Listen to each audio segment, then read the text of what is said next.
Bilang pagpapatuloy ng prophetic program ng Diyos, ang ating topic today ay pinamagatang Daniel's time schedule na nangyari 449 BC.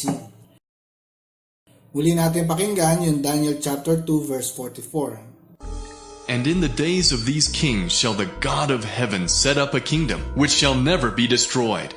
And the kingdom shall not be left to other people, but it shall break in pieces and consume all these kingdoms, and it shall stand forever. Sa Daniel chapter 2, nagbigay si Prophet Daniel ng timeline or schedule ng mga events na mangyayari bago ma-establish ang kingdom ng Diyos, ang kingdom ng heaven upon the earth, na dinescribe ganun din sa Deuteronomy 11 verse 21. Nanghula si Daniel ng 69 weeks of years, total of 483 years, pagkatapos ng commandment na i-restore at mabuild ang Jerusalem, darating ang Messiah. So pag muling naitayo ang pader ng Jerusalem, ang mga mananampalataya ng salita ng Diyos ay maaari na nila mabilang kung ilang year kung kailan darating ang Messiah. Kung ating susumahin, nung pumasok ang Panginoong Hesus sakay ng donkey sa Jerusalem ay nakapaloob sa 69 weeks na inihula ni Daniel. At kasunod nun ay napako ang Panginoong Hesus gaya ng nasabi sa Daniel chapter 9 verse 26 na mamamatay ang Messiah o hinirang ng Diyos. Pagkatapos nun, lilipas ang isang linggo, equivalent of 7 years, completion ito ng 70 weeks na inihula ni Daniel. Sa verse 24 ay sinabi, upang tigilan ng pagsuway, wakasan ang kasamaan at pagbayaran ng kasalanan, at pagkatapos noon maghahari na ang walang hanggang katarungan, magaganap ang kahulugan ng pangitain at ang pahayag. Itatalaga na rin ang kabanal-banalan na ang tinutukoy ay ang Panginoong Hesus bilang hari at ang kanyang kaharian.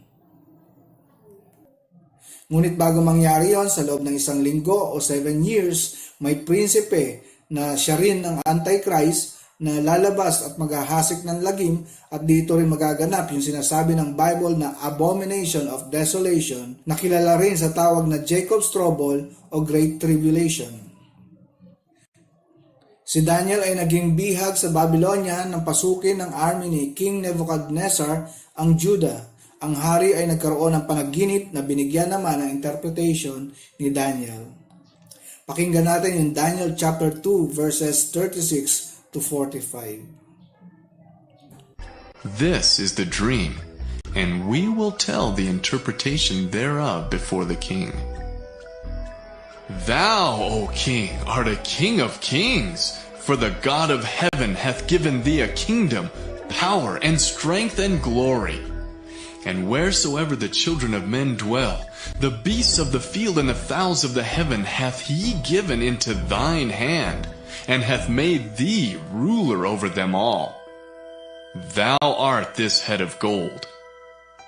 And after thee shall arise another kingdom inferior to thee, and another third kingdom of brass, which shall bear rule over all the earth. And the fourth kingdom shall be strong as iron, for as much as iron breaketh in pieces, and subdueth all things, and as iron that breaketh all these, shall it break in pieces and bruise. And whereas thou sawest the feet and toes, part of potter's clay, and part of iron, the kingdom shall be divided. But there shall be in it of the strength of the iron, for as much as thou sawest the iron mixed with miry clay. And as the toes of the feet were part of iron and part of clay, so the kingdom shall be partly strong and partly broken. And whereas thou sawest iron mixed with miry clay, they shall mingle themselves with the seed of men, but they shall not cleave one to another, even as iron is not mixed with clay.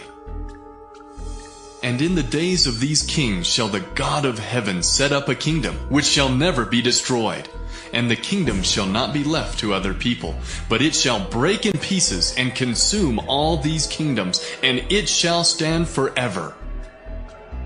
For as much as thou sawest that the stone was cut out of the mountain without hands, and that it brake in pieces the iron, the brass, the clay, the silver, and the gold, the great God hath made known to the king what shall come to pass hereafter. And the dream is certain, and the interpretation thereof sure. Na i-reveal sa dream na simula sa Babylon Empire, ang kingdom ng mga Gentiles ay magro-rule over sa Israel hanggang ang Messiah ay mag-establish ng kingdom ng Diyos.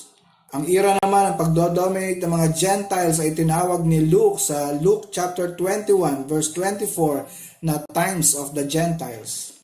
At pagkatapos ng sulat ng huling propeta sa Old Testament na nag-aanyaya na sila ay manumbalik sa Diyos at sinabi nila na magtatayo ang Diyos ng kaharian sa lupa at sila ay bubuhayin muli ng Diyos at bibigyan ng bagong puso. Ito yung New Covenant at ang Kingdom. Hinayag ni Propeta Amos na hindi na muling nagsalita ang Diyos hanggang magsugo siya ng propeta para i-announce ang pagdating ng Messiah. Now, ito yung huling part ng first quarter ng pagtatalakay natin ng prophetic program ng Diyos ng pagre-restore ng lupa na nakasulat sa Old Testament from Genesis to Malachi. Ang susunod natin na aralin sa second quarter ng ating pag-aaral ay under pa rin sa prophetic program ng Diyos. But this time, ang context naman na tatalakayin natin ay fulfillment naman ng prophecies at covenant ng Diyos para sa bayan ng Diyos, ang Israel, na naisulat sa Matthew, Mark, Luke, and John. So guys, if you have comments, suggestions, or questions na nais nyong matalakay natin sa ating channel, kindly write it down sa ating comment section. At thank you. Hanggang sa muli.